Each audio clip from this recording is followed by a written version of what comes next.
Sometime later, King Xerxes promoted Haman, son of Hammedatha the Agagite, over all the other nobles, making him the most powerful official in the empire. All the king's officials would bow down before Haman to show him respect whenever he passed by, for so the king had commanded. But Mordecai refused to bow down or show him respect. They spoke to him day after day. Why are you disobeying the king's command? But still he refused to comply with the order.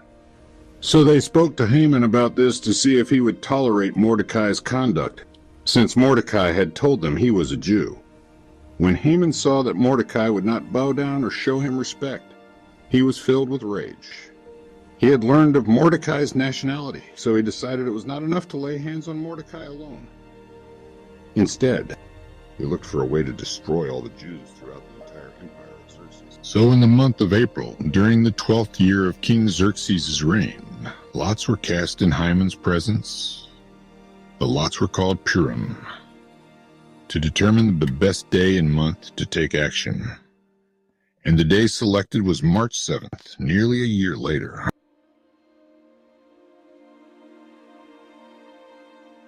There is a certain race of people scattered through all the provinces of your empire who keep themselves separate from everyone else. Their laws are different from those of any other people, and they refuse to obey the laws of the king.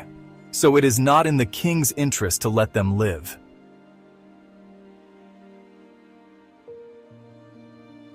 The king agreed, confirming his decision by removing his signet ring from his finger and giving it to Haman, son of Hammedatha the Agagite, the enemy of the Jews.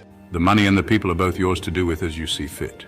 So on April 17th, the king's secretaries were summoned, and a decree was written exactly as Haman dictated. It was sent to the king's highest officers, the governors of the respective provinces.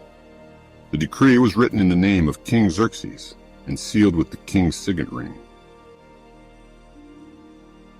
Dispatches were sent by swift messengers into all the provinces of the empire, giving the order that all Jews, young and old, including women and children, must be killed, slaughtered, and annihilated on a single day.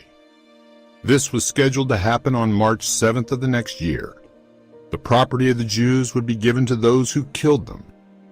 A copy of this decree was to be issued as law in every province and proclaimed to all peoples, so that they would be ready to do their duty on the appointed day. At the king's command, the decree went out by swift messengers, and it was also proclaimed in the fortress of Susa.